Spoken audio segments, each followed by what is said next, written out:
Hello, and welcome to another episode of WKNC Sports Podcast in the Den. Today we'll be doing a preview for the men's and women's cross country seasons, and we'll be going over some of the top freshmen to look out for this upcoming school year, and we'll finish by talking about NC State's last bowl game victory in 2017.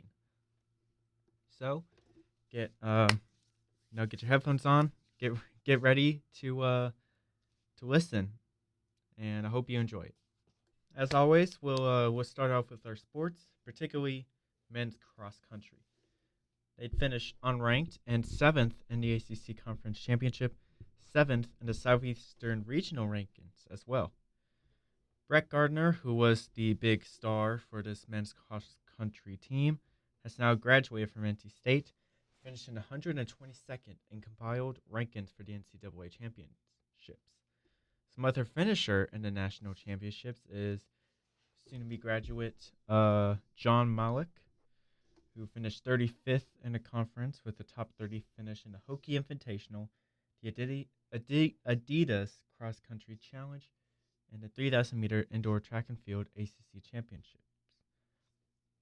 Soon-to-be junior Ryan Motondo was 47th in the Southeast Regional Champ and 56th in the ACC Championship, and senior Wesley Larson, who was 67th in the Southeast Regional and 59th in the ACC Championship. As of recording, no 2025 roster is reported. More information will come out with time, and I will keep updates for future episodes on what the roster looks like. However, the lack of true success finishing last year is likely to continue with the loss of star Brett Gardner, and Ryan Mutondo and Wesley Larson would need to gear up for big years if we want to see some success. Some notable newcomers would be Krister Schobald, a junior from Raleigh, and Elliot MacArthur, who also finished in Invitationals, the Hockey Invitational. And Matthew Bogdan and Jimmy Malarkey have also received points for their performances in the Adidas Cross Country and Invitationals. So, while there is a lot to be decided from this men's cross country roster, there should be someone on this team who can pop off and become that number one guy. The most likely one would be graduate John Malik, but if Ryan Mutondo or Wesley Larson could do it, that would also be great, just to kind of have that continued success and notable names. And I mean, that's really all there is to the men's. But the women's, it's a whole different story. Finishing 8th in the nation and first in the Southeast region. Hannah Gapes finished 8th in the national championships, followed by Brooke Roberts, senior, who finished 9th in regionals and 50th in national.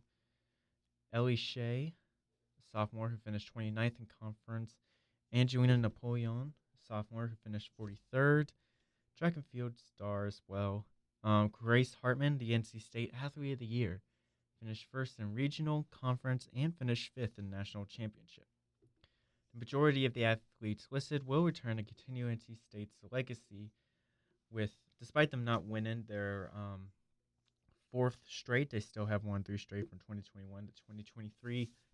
The only other sport in the 21st century that I can think of that had a streak like that is Oklahoma softball. I mean, that just to kind of put it into comparison. And we know how dominant Oklahoma softball is. They are in the run-in to win it all in 2025. It's just that everything needs to come together. Some way too early rankings by Flow Sports has Grace Hartman in 3rd, Hannah Gapes in 13th, Angelina Napoleon in 17th. But we should expect Ellie Shea and Brooke Robert to crack the top 25 as the season goes by. Bethany Mashalik, a senior, and Kate Putman, a junior, could also step up, even though there aren't really any players that are leaving and haven't had a lackluster performance. So basically, there's no stars that are leaving, but the more the merrier. Bethany Michalik and Kay Putman are also names to look out for. And top recruit from Shelby, North Carolina would be Jesse Jaswinski. So the women's cross country should continue their dominance, so to speak, in cross country.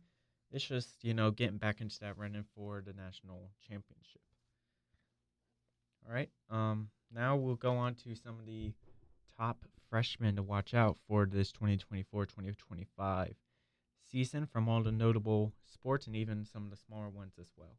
I'm going to start with men's basketball just because I have mentioned these incoming freshmen before, but I just kind of wanted to re-highlight them. A four-star Matt Abel, shooting guard from Weston, Florida.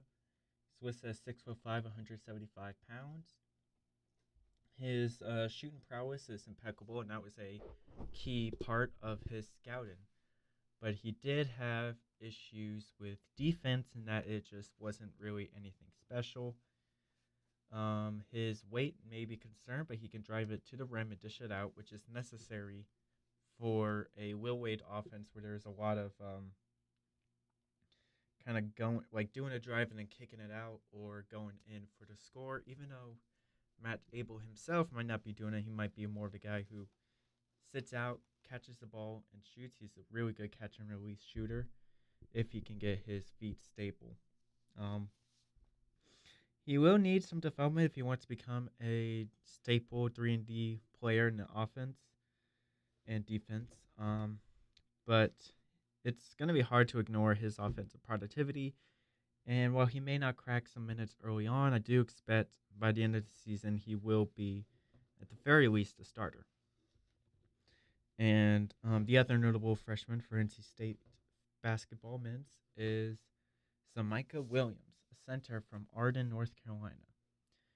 He's a traditional big man who can score in the interior and can pass the ball pretty well. He can hold his own defensively due to his size. He is listed at 6'8", 215 pounds, which is, maybe not like super big, but it should be enough to help play a little bit of bully ball. He struggles in traffic and is better when left in space. So, as long as there's not too much going on, he can produce points and, rebounds, assists. He can load up the box score as long as not all of the pressure is on him, which as a center may not be entirely expected in Will Wade's offense. I do expect him to be a backup behind Brandley Hatley Hunfield early on, but with time he could eventually become a starter for NC State. And now for the women's, I would like to mention their two new 5-star guards, Destiny Wunan from Goodyear, Arizona, and Adelaide Jernigan from South Kernsville, North Carolina. Wunan, her nickname is Kai Shi for her similar athletic and ball handling skills to the legendary Kyrie Irving. She'll likely take over a point guard position early and supplement the offense perfectly. She is expected to be a really good shooter for the team who can also dish it out to Zoe Brooks and Samariah Jones. Jernigan, however, is seen as a kind of a lengthy 3-and-D guard who can score off the catch and defend pretty well against other guards, racking up steals and even some blocks for the team. And she could be a rotational piece early on. When I do my women's basketball deep dive later on in the fall, I will try to, figure out what her role entirely is. It's hard to find really good scouting for women's basketball, especially if they are not like one of the top prospects. But Zoe Brooks, Samariah Jones, Destiny Wunan, and Adelaide Jernigan makes for a really strong guard like duo and depth that could help NC State stay the powerhouse in the ACC that they might not have been as much this year, but they made it to the Final Four 2 years ago, and I do I wouldn't say expect for them to go back, but I feel like getting these two guard additions sets them up for that possibility in the future. All right. Kind of a football honorable mention. 4-star Jarrell Boulder, wide receiver from Marshville, North Carolina, 6 foot, 195 pounds, chose to come to NC State over Georgia. Possibly. I'm not really sure why. I think it was just kind of like a playing time thing. He's a pure athlete. He can play both sides of the ball. With cornerback and receiver. A lot of his footage, he's shown to get great separation. And just when he gets the ball, he just goes with it. He should see playing time this year if things go AWOL offensively. And while there is like absolute zero hope for this um, defensive backs early on, he could maybe see some minutes there, but I don't expect him to be NC State's Travis Hunter. I think he'll be more of a emergency cornerback, especially early on when he try to figure out his fit in NC State's offense and defense. All right, some other um, players I should mention from swimming: Kevin Keogh. I think I'm pronouncing that right. Erie, Colorado. He owns the record for the 100-yard backstroke in Colorado, and has won I think it was a regional championship with his 200-yard backstroke. Ian Stutz from Raleigh, North Carolina, who has a top 6 national time in individual medley. And for females, Lily King, who is also in that similar spot from Latrobe, Pennsylvania. She is a sectional champion in individual medley and freestyle for 50, 100, and 200 yards. So, NC State's excellence in swimming should continue over the next few years. Some other players to mention: Daisy Duda Ford / like midfielder from New Jersey. I think with a lot of question marks offensively, having a pretty high end women's soccer offensive recruit should help within the next few years as the program tries to rebuild and get back to where it was. A notable track and field players: Colby Cronk from Palm Coast, Florida, who is a thrower who is state champion in shot put, second place in the state championships in discus, and he owned his school record in sacks with 50 in 34 games as I think it's a defensive end. Yeah, listed as, hold on.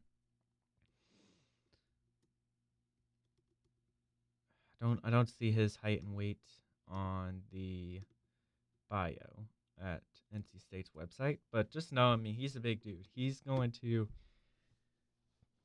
produce at least one of those two.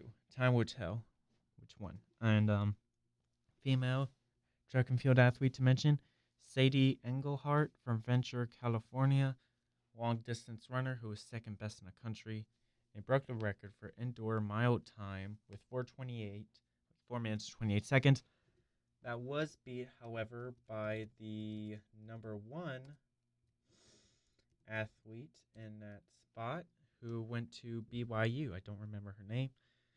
But having another really good long distance runner is always helpful for NC State, who has built a reputation of being really good at that.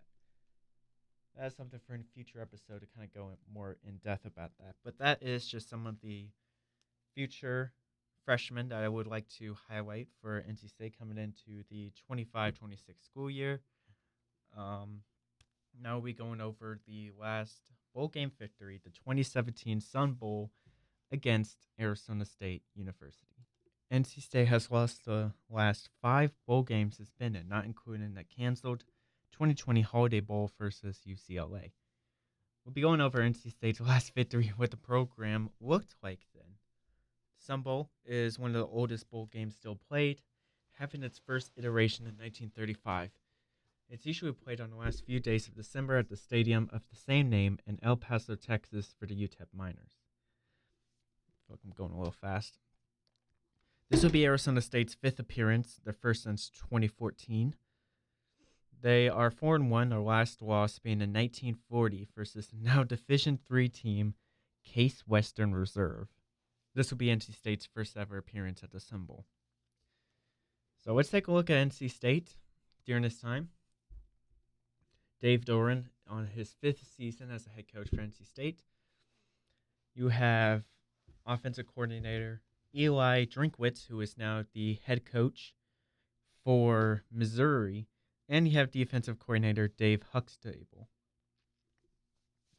Redshirt junior Ryan Finley led the offense, complemented by star running back and track and field star Nyheim Hines. Some notable receivers including Jalen Samuels, Kelvin Harmon, and Jacoby Myers. They also had one of the best offensive lines in the league, headlined by Will Richardson and center Garrett Bradbury.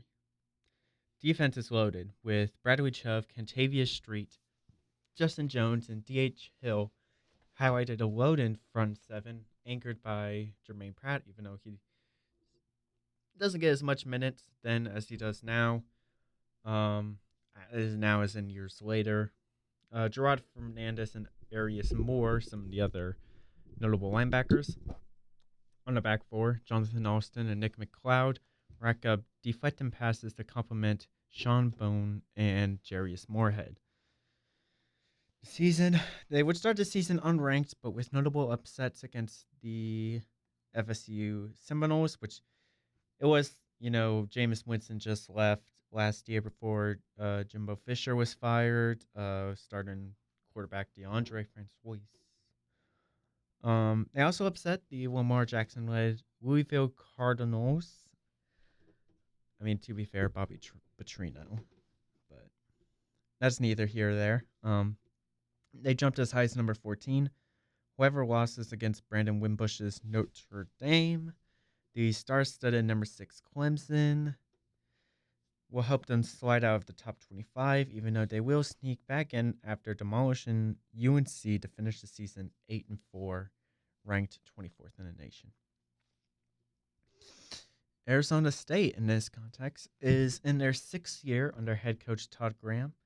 They have new offensive and defensive coordinators with defensive Phil Bennett and offensive Billy Napier, who is currently the head coach of the Florida Gators. With the new coaching class at toe, having reliable upperclassman QB Manny Wilkins Jr. and running back Kalen Ballage provide certainty for the future. N'Keal Harry and Kyle Williams are some of the notable wide receivers on the offense. Christian Sam and Alani Latu led the defensive front with the help of Kobe Williams and Chase Lucas on the defensive backs. Some notable wins on their 7-5 finish include just defeating the Justin Herbert-led Oregon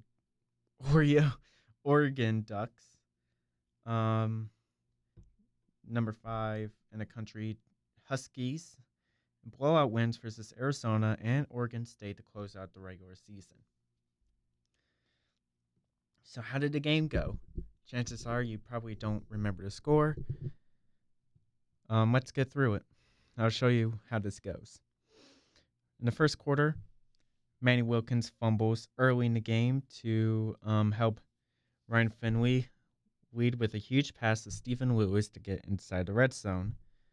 Let's see. They were just inches away from a touchdown to Harmon that was called out. It was like one of those situations where it was like, was the foot close enough for it to be out or not? And that resulted in a field goal attempt that was faked, with the kicker Kyle Bambard just being inches away from scoring as well.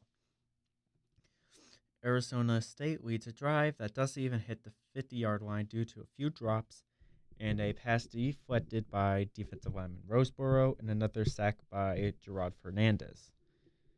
No, I put another. An aerial attack led by Stephen Lewis and Kelvin Harmon drive NC State deep, but with crucial runs from Nyheim Hines at a 4th and 2, and in the end zone helped NC State lead by 7, heading into the second quarter. Nyheim Hines takes over, gaining the majority of the reception and rushing yards, leading to another touchdown to lead 14-0. A sack by Contavia Street and Ben Frazier ends any momentum for Arizona State until a roughing the kicker and Demario Richard drive helps lead Arizona State to a field goal. Right now we're sitting at 14-3. Another big pass to Stephen Lewis and another 5-yard touchdown run by Nyheim Hines negates that, and the lead is now 21-3. Arizona State tries to fight back with N'Keal Harry receiving 65 yards and 4 catches for a touchdown. But another 25-yard touchdown pass to Jacoby Myers and a sack by Contavia Street leads us to halftime with the 28-10 score. Heading into the third quarter, Nick McLeod intercepts the ball away from Wilkins early in the third quarter, returning it for 53 yards, only to end with a field goal and only 4 yards of gainage from NC State. However, when NC State had another chance to drive, Hines drops the ball on a punt return, resulting in Arizona State taking over, which is immediately intercepted by Jarvis Moorhead. Reggie Gillespie II takes over the rushing game, helping NC State run out the clock, and with 35 yards and a 28-yard pass to Jacoby Myers for the 38-10 lead entering the fourth quarter. What would I like to say? Star defensive player Michael Sam and star defensive player Bradley Chubb are sitting out in this game. That's why you aren't really hearing much from them. I feel like that's important to say, even though they could have not just produced much. I don't think it was going to change much for Arizona State having Bradley Chubb out and vice versa. Arizona State, they're trying to get back, but they're focusing too much on their rushing game. Eno Benjamin and Demario Richards helped drive Arizona State to a 1-yard rushing touchdown by Manny Wilkins. They recover an onside kick and throw to Kyle Williams to cut the deficit to 38-24. However, it is just not enough.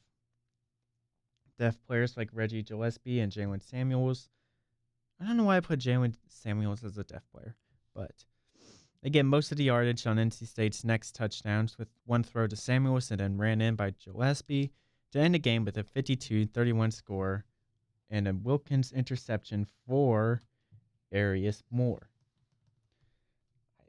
Hold on. That was their second to last year with this dominant core of defensive players and their offensive starness as well. That next year they would get 9-3, but get blown out by Texas A&M. However, this season that we are talking about, NC State would finish 23rd in the nation, and in the NFL draft, they would have the most amount of players selected in their school history, with the following players selected: Bradley Chubb, 5th overall to the Broncos; B.J. Hill, 69th to the Giants; Justin Jones, 84th to the Chargers; Nyheim Hines, 104th to the Colts; Contavia Street, 128th to San Francisco; Will Richardson to the Jaguars, 129th; and Jalen Samuels was as the fullback, selected 165th overall to the Steelers. Garrett Bradbury, Jermaine Pat, Ryan Finley, Kelvin Harmon are all selected in that next year's draft. And now here we are with a not too similar core. But I figured it would be nice to look back to a time when NC State was winning bowl games. And I think that's going to conclude today's episode. I'm sorry that it was a little bit short. I'll try to make up for that. I hope you enjoyed today's episode. In our next big episode, we're going to be going over the football season. We're going to be going over the last true Tobacco Road rivalry title for NC State. I'll even go a little bit more in depth on what that is. And I'll probably going over some of the top football draft prospects. Spoiler alert, it's just enjoying a bunch of question marks. But I hope you enjoyed today's episode. Have a good day and go Pack.